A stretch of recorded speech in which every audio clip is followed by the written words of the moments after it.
30. Well, I was like, look, this what I'm gonna do. I know what I'm doing. If I get asked to do something, I'm like, I can't do it. I learn how to turn down things, basically. Yeah. Learn how to turn down things. Like, and when you hustling, you're trying to build your notoriety. Yep. You're like, yes, I'll take it. I'm there. And that was me in the beginning, hustling, just like, I'm there. But now it's like, Oh, yeah. Yeah, it's like, it's like, and you mentioned 30. I feel like that's such a good age to just have like that revelation, because it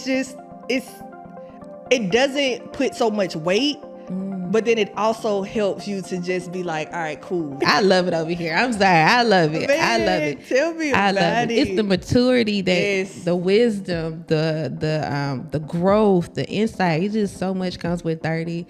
At some point you take a different direction, especially when you're not going together with learning, that you're meeting somebody new pretty much every 5 years. Like, I heard that about marriage. It's just kind of like a lot of people go into divorce because they're not realizing, like, just like you're growing, I'm growing. Yes. So you're really meeting somebody new another 5 years. Right. And you have to learn them all over again. That's deep. Man. That's that part of the marriage that they don't talk about. They don't. Them seasons, like, yeah, we got married when we were 20, but we 40 now. Yeah. I'm a totally different person. Yeah. Woo. What's up, guys? Welcome to another episode of the Middle Child Podcast with your girl, Royal Bose. And as always, you know that you are seen here, you are loved here, and most definitely, you are appreciated here. I am super excited, as I always am when it comes to my episodes. But again, I have someone that has experience in fields that, one, I have been interested in, two, that I'm currently working in, and then one, I just honestly thought that's where I was going to go. Turned out I wasn't. I'm just good at writing, but that's neither here nor there. But without further ado, I want to introduce you to a woman who is amazing at production, an amazing journalist, an amazing person, just all in general. I met her recently in a more intimate setting, like in the past few months. But I've been having my eye on her for quite some time. But without further ado, Nashaye Jackson, what is up? Hello. Amazing introduction. Oh my God, thank you. I think that these, like, I'm like, what they gonna say? What they gonna say about me? How they gonna introduce me? Right? I think everybody is like that. That was dope. That really? Was dope. It really be one of those things where I just be, one, I want to highlight the person and not, because they be like, who are you? And you be like, oh, I'm a podcaster. Right. No, who are you? Like, and I really feel like you're dope. You're amazing just from the day I seen you like years ago. Really? Yeah. At you said with Justin. Yeah. Yes. Okay. At the hub or something. Yeah, I came in one time because I was like, you know what? I think I want to do this production thing. And then you showed me around. You kind of gave me the ins and outs.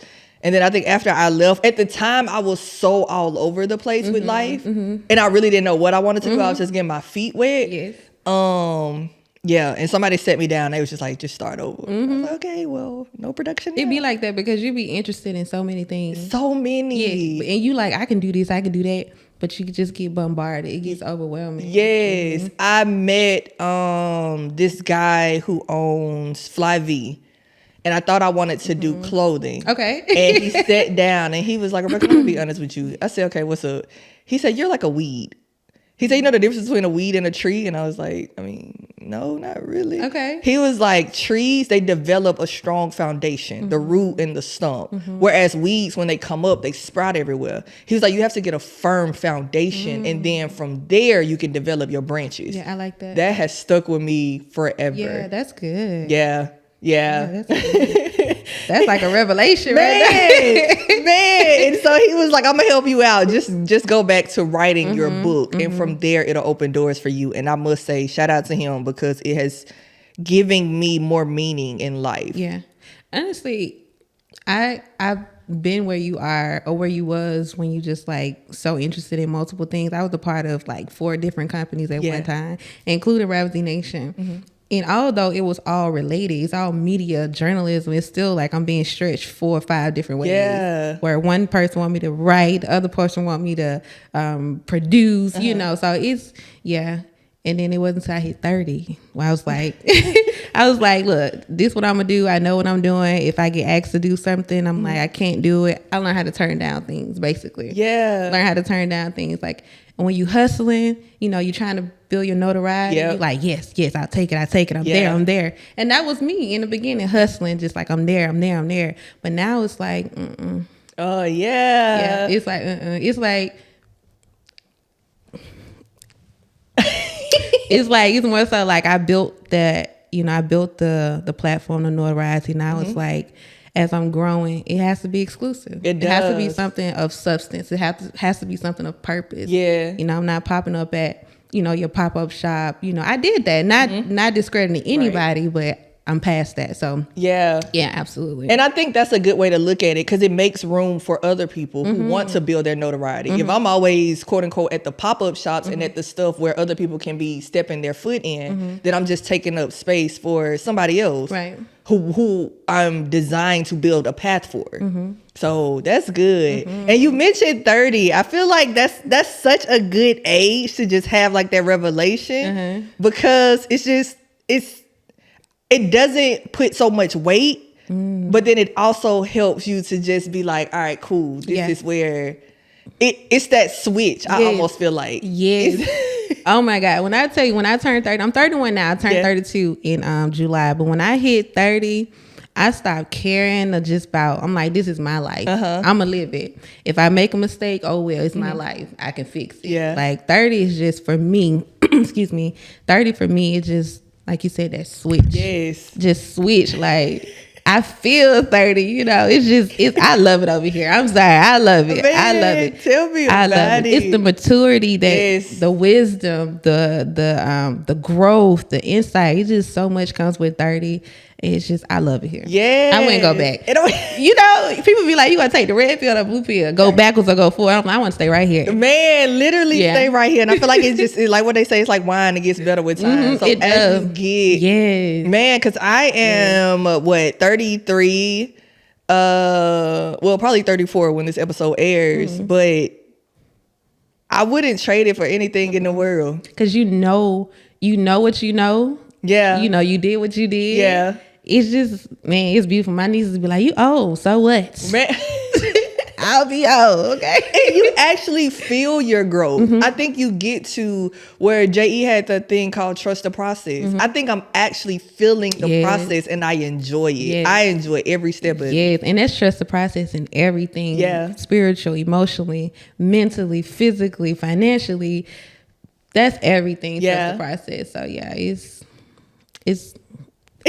It's amazing. Yes. All right, Nashaye. So take us back to when you were deciding your career, because you are a journalist. So how did you decide, like, this is one of the routes I want to take? I started off as a blogger. Okay. Blogging just my inner thoughts. Had my own website. And I just got really, really good with talking to people. I just got really, really positive, really joyful, just really, really good just by practicing in the mirror. I always was in the mirror practicing my cadence, my deliverance, you know, my facial expression. I'm like, okay, this is my good side. You know what I'm saying? Just in the mirror practicing. I got really, really good. And I was paying attention to Karen Civil. Are you familiar with Karen Civil? She's she's in the media. She works for like Lil Wayne. She does like the back work for him or whatever. And I read one of her books, and she was just like, show up as the person you want to be, right? So I took that and I ran with it. And I'll never forget, the first person who gave me a chance to interview her was BJ Lawrence. Oh.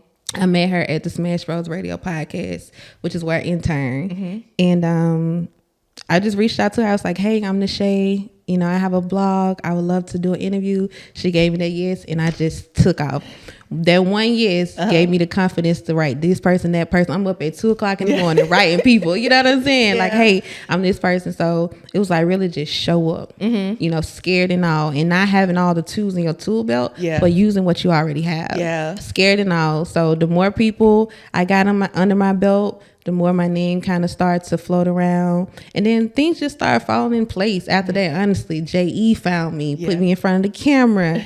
You know, I started doing these pop-up shops. walking around interviewing people with my own cameraman. It was a hustle moment for me. Yeah. It was a hustle. So that's kind of how I got started. Oh, goodness. I did not know that. Look at me. Yeah, I'm learning something too. I did not know that. I feel like I didn't learn. I think I heard your name around Smash Bros. Now that you say that. And then it really like stuck with me with the hub situation. So before the hub, it was literally just Nashaye. My goal was to find people, because you heard of the popularity contest, in Birmingham. So I'm like, okay, I'm gonna find people who feel like they aren't getting the spotlight, feel like who don't have a voice. And that's when I met Keenan Prevost, chef, celebrity chef, Tyra Grayson, Tyra G, photographer, celebrity photographer, dope person. I started meeting all these people and just, giving them a chance to tell people who they are, what they do. And yeah, it's just, that was the goal. Find people like me, underdogs like me. Find so many people. That's how you do it. You just got to keep going. And yeah, everything just fell apart. That is so interesting. Yeah, my eyes just got teary eyed. Let me tell you the reason why. It's because, of course, this is season 2. And I'm looking for people to bring on the podcast. And me and Guy had a conversation, and he was like, bring people who don't have a following. And I was like, that ain't finna do nothing for me. Like, they ain't got no following. And he was like, just do it. And so I feel like you saying that is confirmation. And I'm just like, ugh. Because you become, and for me, it wasn't like, I want to be that person. Yeah. Well, I ain't gonna lie. I did say I want to be the type of person to put people on, but not in an egotistic way. Yeah. It was more so in a way, it's like, I know how I feel. Like, I'm not getting the attention, the attraction. So I know other people out there feel the same way. So let me grab these people. Yeah. And we can all, come together. So absolutely. And then the more start small, the big dogs come. Right.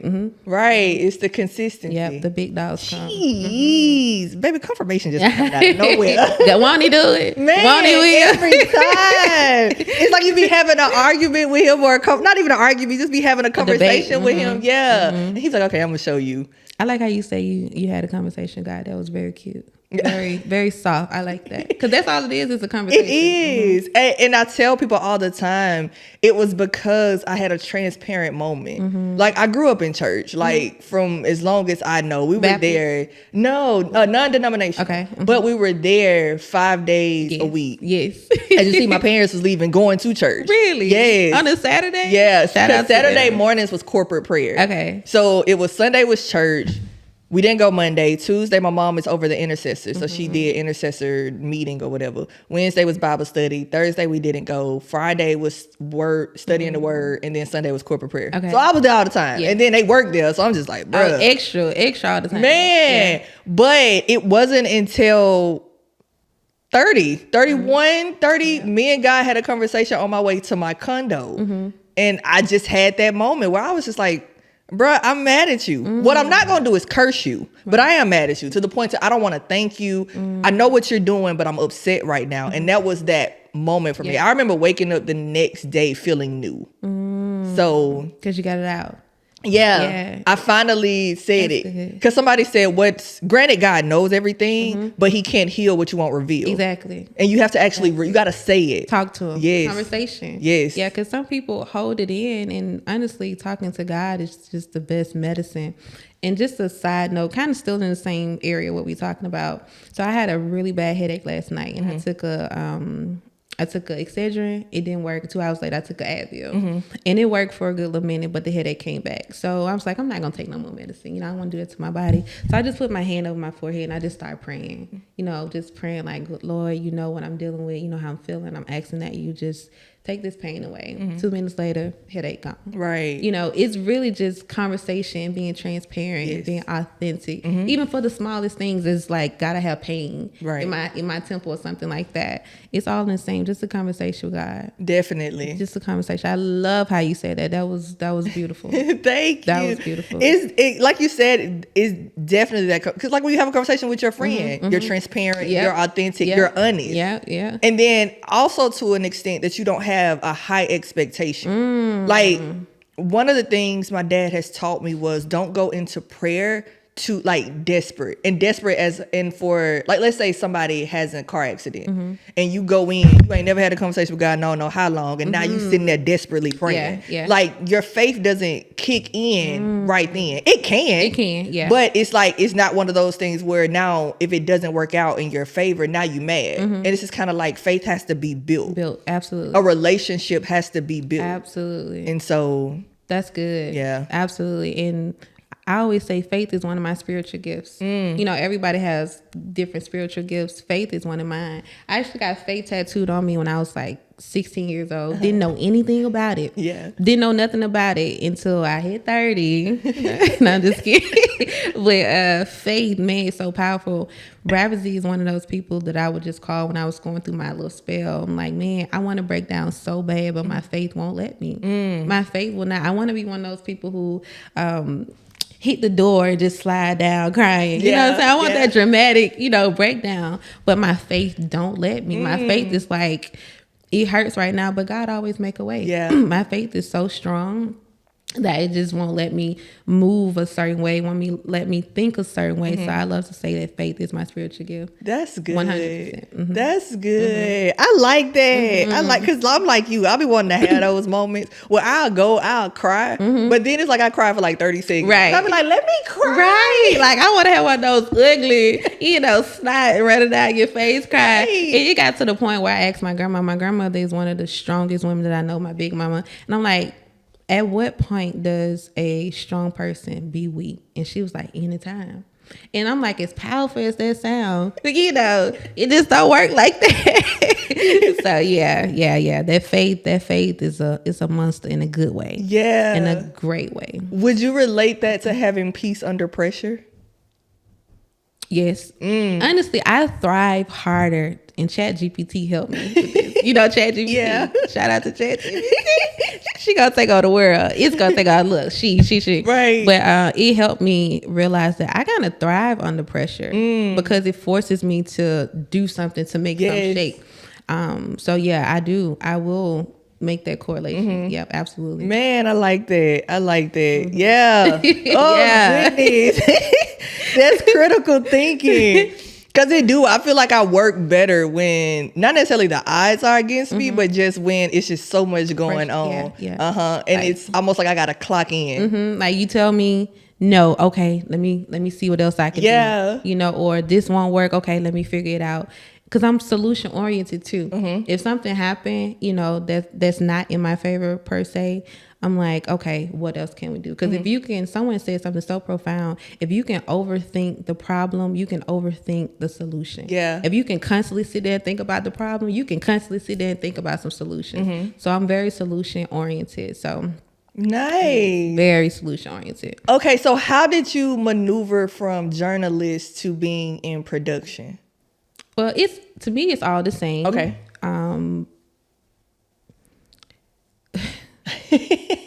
It's because it's all writing. Okay. Journalism is writing scripts is writing, production.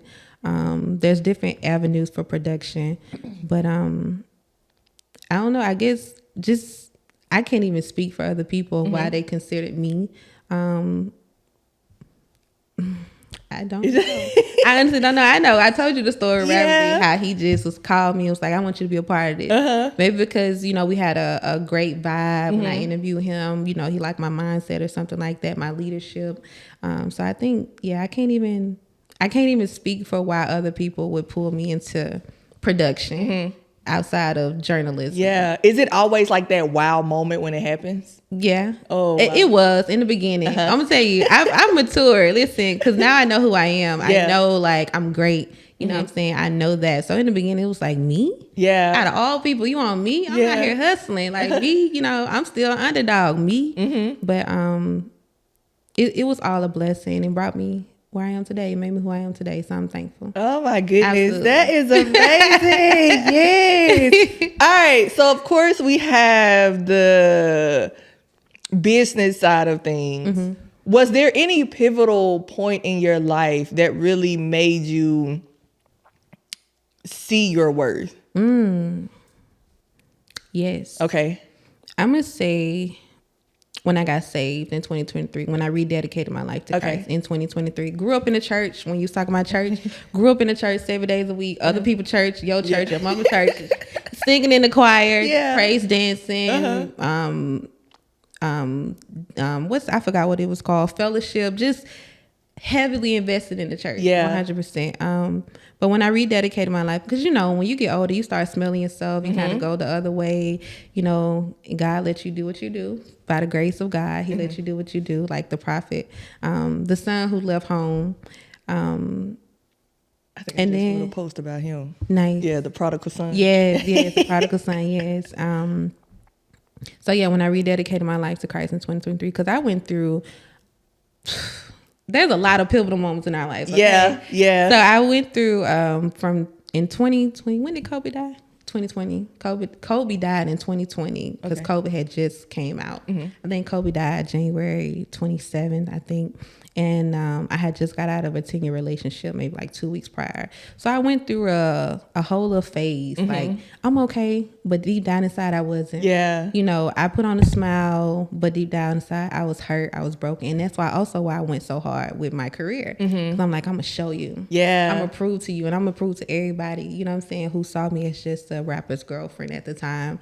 Or, just saw me as a girlfriend. So I'm like, I'm going to show y'all that I'm greater, that I can be greater. So I went through my little spell, smoking, drinking, nothing wrong with that. Do what you do. But it started to take over me. Not in a bad way where it's like I was being like belligerent or anything like that. I've always been a calm, cool, collected person, but it was taking over me. I was smoking every day, all day, drinking, partying and stuff like that. So in 2023, when I rededicated my life to Christ, thanks to just hanging around Rabbit Z and my other brothers and stuff like that, they kind of pulled me back in, right? Like, come on, Nashaye, you got to get your mind together. 2023 was a pivotal moment for me, starting to see my worth. Yeah. Because I was in a relationship, and this is part of my story. I was just having this conversation with my spouse the other day. This is part of my story, that 10-year relationship. I was 15 to 25. 15, you're a child. Yeah. I don't know what I want. I don't know what I'm doing. So when I got out of that relationship, I literally had to figure out who I was all over again. Yeah. Apart from that person. So 2023 was definitely a pivotal moment. But also when I got with my spouse, who showed me my worth. Yeah. Who allowed me, who created a space for me to be soft, be feminine, be myself, not wear a mask. Like, he really helped me. That's also a pivotal moment. He really helped me know my worth. Yeah. 100%. Were you like hesitant at first? With what? Like your spouse trying to give you like that space. Was you kind of like fighting back? No, okay. more so in a way of him trying to give me things, because I wasn't used to that, giving me money, gifts, going on trips and dates and stuff. I wasn't used to that, so I'm like, no, I'm good. And he like, look, let me do what I do. And other people around me is like, let that man be a man. So that's the only hard part. I'm dating this guy right now that's trying to allow me to rest in my feminine energy, but I'm such an alpha female where it be moments where I just be like, let that man be a man. Let that man be, because it's too many women demasculating men. Yes. And in as much as they need us, we need them. For sure. Let that man be a man. For sure. Girl, I'm trying. You would think it would be easy, because my parents have been married for 40, I think it'll be 47, 48 years this year. So it's just kind of like, I see it. Yeah. But it's also experience, like what you've experienced in the past, who you've dealt with in the past. Did that relationship harden you? You know what I'm saying? Did it make you become the alpha and you stuck in it for so long, but now you finally meet a man who's like, baby, just relax. Yeah. And it's hard. Yeah. But eventually you get around to it. Man, well, thank you. How are you carrying that over into, I guess you would say you're in a male-dominated field? Or is it kind of... I feel like it's kind of balanced now. Okay. Yeah, I feel like it's kind of balanced now. I have been seeing more women in production than men. Okay. Absolutely. But I get along with everybody. Yeah. Literally. Yes, I get along with everybody, like men, women, kids. I'm just a people's person. Yeah. So it's like your spirit is just so calm and just warming and welcoming. I love that. It is. It wasn't always like that. Until I hit 30, I'm just playing. Y'all just wait till you get to 30. It's just a different season. People be like, you wake up and you be in pain, but it's like you wake up and you have a revelation. Yeah. You just be like, ooh. You can do what you want to do. It's like in your 20s, you can make all the mistakes you want and not really have a lot of consequences. But when you hit 30, you're like, okay, let me be more mindful of the decisions that I'm making now, because that's going to really affect me in the next 10, 15, 20 years. Yes. For real. I can't do what I did in my 20s and my 30s. It has to change. It has to be different. Absolutely. It has to. Absolutely. You can't be 35 just acting like you're 22. Man. Have some moments, when you with your girls, you know what I'm saying? You're having fun, but you that maturity is going to take you a long way. Yeah. You show up different. You arrive different. Absolutely. You about your business. Absolutely. Man, I love that. I love that. All right. If you could go back and tell your younger self one thing, what would it be? That it all works out. Oh. That it all works out. That it all works out. Everything you prayed for, everything you wrote, the woman you wanted to become, the woman of value, the woman of grace, the woman of stability, it all worked out. You're going to go through it. Yeah. But it's going to work out. Yeah. Absolutely. 100%. That's what I would tell that little girl. I just want to play Lil Wayne in the background. Which one? That Which song, one? Let It All Work Out. You do. And what you said, that was so interesting. You said, write it down. If you go back to like those journals when you were little and you actually read them, you be like, oh my God, I said that. It's like, I am the author of my life. I am the creator of my life. I have so many freaking notebooks of just writing. And I remember vividly, like, I want to be a woman of value, a woman of grace, a woman of substance. It took a little minute, but we here. Yeah. Absolutely. And we still got more growing to do. Right. Granted, but yeah, it all worked out for us. Because wanting something and actually have to go through certain things to get to that transition. Because some stuff had to be ripped from you in order to be replaced by other stuff to become that woman. And I think that's a lot of things that people try to avoid, where it's just kind of like, I shouldn't be going through this, I'm this, that, and other. And it's like, you kind of have to. You have to. One of my prayers is I want to be effective. And one of the tests that I realized with having this podcast is when people respond or comment and I don't agree, I have to choose to respond in an effective manner instead of emotion based. And that is trying. It is. It's like, what would Jesus do? Right. But then again, I'm from the hood too. So it's like, don't play with me. The story where he flipped over the table. He flipped over the table. So like, I remember that was a situation that happened, and I kind of put it on Facebook, and people not used to me because my platform isn't drama filled, isn't, and so I responded to a situation. People was like, "Oh, Nashaye, you better than that. Take it down, delete it, don't even respond to it." And at that moment, I'm like, "Bump that." You know what I'm saying? Like, I need these people to know not to play with me. Yeah. But now it's like, your opinion is your opinion, right? To each his own. Your perception is your perception. It's cool. It is what it is, right? And that's okay. You can have your opinion as long as we can have an intellectual conversation. Exactly, as adults, absolutely. Yes, then we're good. That's important. Yeah. If we can converse, we can conversate. That's cool. But if you're the type of person who don't even want to have a conversation, that's cool with me too. Right. I'm okay. Either way, right? Enjoy, love. Oh my goodness. Okay. So I can't have a middle child podcast without asking, are you the middle child? Nope, I'm the oldest. Oh, really? I have 2 little brothers. I do have a sister, but she's my stepsister. I just don't say stepsister because we've been locked in for so long. Yeah. And she's the mother of my 4 beautiful nieces. Oh. But by blood, I am the oldest. Do you feel pressure. Like you have... That's before you act. That's pressure. I was about to say. It's pressure. It's good because when my little brother told me that he picked certain women because of me. Ooh. Like, he don't pick like the loud girls. So I love that. I love that I'm a great example for them. And then also when my dad passed, it all fell on me. My dad passed in 2020, and I remember sitting at the end of the table, my whole family, and I'm sitting at the end of the table, and they all looking at me like, so what you gonna do? Right? And my little brothers were there. So I had to put on this strong front. I had to be strong for them. I couldn't break down, because if I broke down, they would break down. And so I was so strong for them that I didn't even grieve my dad until like years later, because I had to be so strong. So yes, you have to, that's a pivotal moment of seeing that I play a significant role in their lives. Absolutely. Okay. Well, that leads me to my next question, because now what you're saying that I'm viewing my sister as the siblings that's under you, what can we do to kind of help take that pressure off just a little bit, if anything?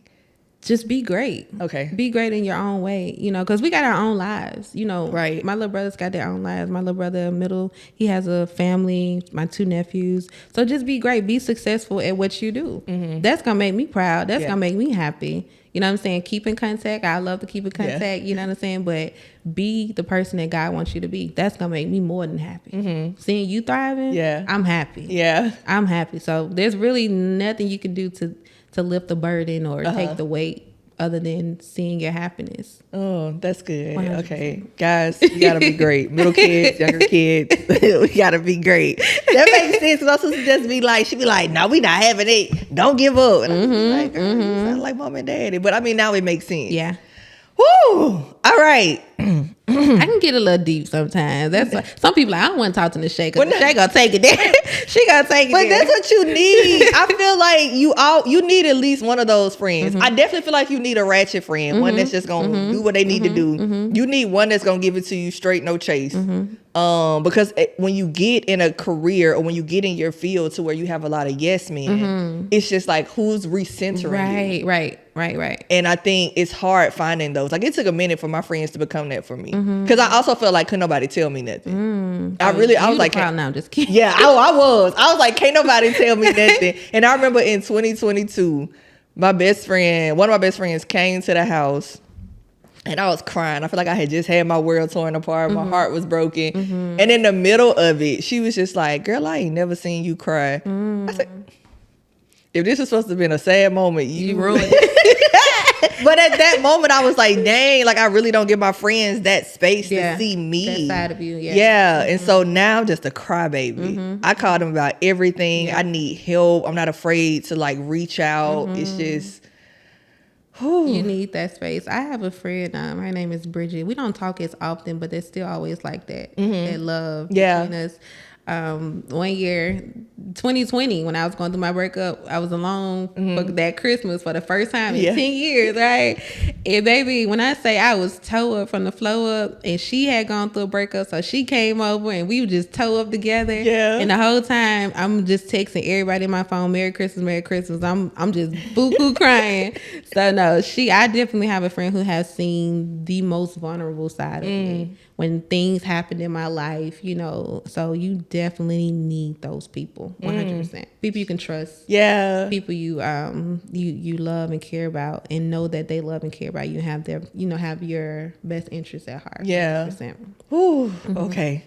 I'm still working on it, because it's hard. It is, because you can't trust everybody now, because friends turn to foes. Man. It be like, y'all be cool for 20 years. Now you want to go write a tell-all book about me? Yeah. God. It's like one part you don't understand, but another part is like their growth looks different from our growth. How they grow, we may not understand it. How we grow, they may not understand it. So things happen. Life happens. Things happen. So I'm more understanding on that term. It's like, we were friends for 35 years, but we grew apart. It happened. I always love you. There's no beef, no anything like that. But everybody's growth is different. And we can't say whose growth is worse or wrong. Right. So at some point you take a different direction, especially when you're not going together with learning, that you're meeting somebody new pretty much every 5 years. Like, I heard that about marriage. It's just kind of like a lot of people go into divorce because they're not realizing, like, just like you're growing, I'm growing. So you're really meeting somebody new another 5 years. And you have to learn them all over again. That's deep. Man, that's that part of marriage that they don't talk about. They don't. Them seasons, like, yeah, we got married when we were 20, but we 40 now. Yeah. I'm a totally different person. Yeah. Woo. I told my boyfriend, I was like, one, we have to start practicing date night once a week. And it ain't us going out. It's just us reconnecting because in those 7 days, you grew. Even if it was just 1%, That's you true. grew. And That's I need to learn that 1% so I know how to better cater to you the following week. Absolutely. That's good. So, man. That's good. Yeah, that's good. Jesus. That's good. But you're a lot like my best friend when it comes to like understanding like growing apart. Me, I'm more business mind, and I got to work on that. Jesus Christ. I am more business mind in friendships, any type of relationship than anything. Okay. Because like my best friend, she's going to be a successful actress. She's a successful actress, guys. But I told her that I want to sign an NDA. And she's like, you're my best friend. I don't want you to do that.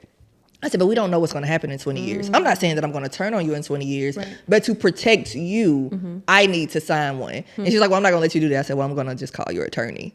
But I go through relationships thinking that way. I don't know. I always think like the worst, like, okay, just in case this person do turn on me, let me just make sure like it's signed now. Interesting. I don't know, but I'm working on it. I'm not here to judge. I'm just Because I don't know what I don't know what brought you to that point. I don't know what kind of trauma you have. Yeah, it's probably that middle brought you to that child. point. Yeah, so I don't judge you. I'm like, baby, let's sign it. Yeah. You feel like that? I'm gonna go with it. Should keep us both protected. Yes, I think that's the protection side of me because I'm a really good friend, but it's just like I want to protect you and I want to protect me. It's like I know that I'm not gonna do anything crazy, but I don't know what you're gonna do. Yeah, You know, and I love you and I trust you. You know, you're my best friend, sister, whatever.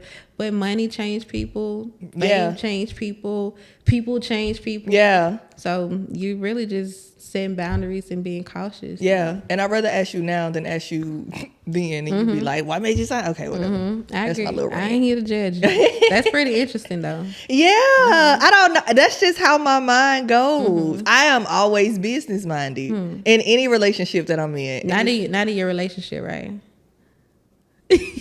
Look at him. You see what I'm saying? Trying to think.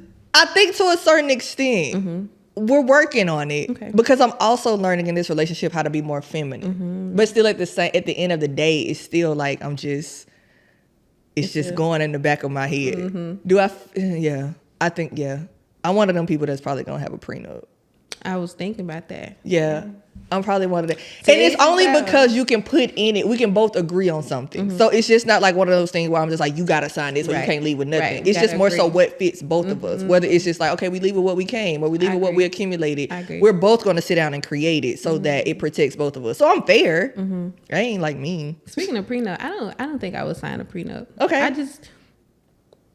That word wasn't thrown around a lot where I'm from or, you know, the environments that I hung around. Maybe in other environments, but yeah, I've never been interested in a prenup because one, I love. So if I'm in a relationship, I'm in a relationship. If we just fooling around, then that's different. But when I'm in a relationship, I'm in a relationship, and I give my heart. Like I am soft. You know what I'm saying? So it's like, not that I want what you have, but it's like, I don't know. I just never been interested. I can't explain it. I just never been interested in a prenup. You know? And that could be because of different factors. But yeah, I mean, and if someone asks me to sign a prenup, I don't know how I feel. Right. And that's how I was. I kid you not. That's how I was because again, I grew up with my parents being married for so long. So I'm just like, what is that? What changed my mind? I was dating this guy who was rather successful, and he told me that he needed me to sign something. And what I learned between him and one of my coworkers was and I'm probably putting people on game and I probably shouldn't be giving out this information. But anyway, what happens is if you're dating somebody and you uproot your life for them, you can go and sue them for 50% of everything they have, even if y'all are not married, because it's you uprooted your life to be with this person. Now, there might be false information, but that's what I was told, and it worked out for one of my friends. But I think that's what made it click for me, because it's just like, but you chose to do this. And so for me to be able to leave, and again, I was looking at it from my standpoint, for me to be able to leave with 50% of your stuff, granted, it would be nice, but it's just like, let me just protect you from that situation. Yeah. Because my intentions were good when I said yes. So I think that's how it came into the fold for me. I don't know. And I'm not an evil person. I'm just right. Like, if our marriage is coming to an end, we can still sit down and have a conversation. But you're like, I want the house, I want the cars, I want everything. Yeah. I'm just not that person. Yeah. And I don't know. I'm not that person. I've never dealt with someone who made me become that person. Yeah. Because if it gets to that point, then baby, we gone. So I just never been that person. And that's good. You can, if we're married, we have kids, make sure you take care of the kids. Facts. Make sure you take care of your They don't need to feel it. Mm-hmm. Make sure you take care of your kids. I mean, whatever we do for each other is cool, but I don't know. And I might be just saying it because the situation I'm in now is very calm, very peaceful. Which is amazing. I met him at the gala. Yes. Very amazing. No, I forgot that absolutely you met him. Amazing. Y'all are beautiful. Jeez, they are beautiful, guys. How was that moment for you? What moment? When you met your person. So That's the giggle for me. That laugh, right? Yeah. So I've actually been knowing him for about 15, 16 years. Uh-huh. And he actually went to my church, as he's at my church as a youth pastor. And that's how I met him. Honestly, I tell this story all the time. I tell him this all the time. I remember him walking in the door. Mm-hmm. On the side door, just bald head, and me and my homegirls, Jalinda and Alex, she passed away, rest her soul. We were just head over heels in love with this man. When I tell you, we was like, oh baby, he belong to me, and she like, no, he belong to me, and he belong to me. So we was always at each other's throat about this man, right? And he plays saxophone, so people love to hear him play. So when other people come to the church and he started playing, and the women, they start clapping too hard, too long. Yeah. Us three, we like, hold up now, So when it came for us, it was us against us. But anybody outside of us, we got a problem. Yeah. So I love to tell that story because we were crazy about this man. Jalinda and Alex were way more vocal. Yeah. They was like, Reverend here, like they were way more vocal. But I was more silent, more low key, especially being in a relationship at that time. Yeah. I'm a loyal, I'm very faithful. Mm-hmm. So even though I was crushing on him, I still respected my relationship. Yeah. And so he didn't even know that I had a crush on him. He knew that they had a crush, but he didn't know because I just keep it player. And to this day, he like, you did not have a crush on me. I'm like, yes, I did. My pastor would tell you, my aunts would tell you, people would be like, Shay like you, right? Yeah. And he was like, So I've been knowing him for a good little minute. He's a really great man, great personality, a gentleman, traditional. I love that. Mm-hmm. He's a great man. Yeah. He's good for me. That is beautiful. Mm-hmm. Oh my goodness. That is so beautiful. Guys, Nashaye is evidence that things can happen for you. Mm-hmm. Evidence and becoming. Yes. Because like you said, your 10-year relationship was with a rapper. Mm-hmm.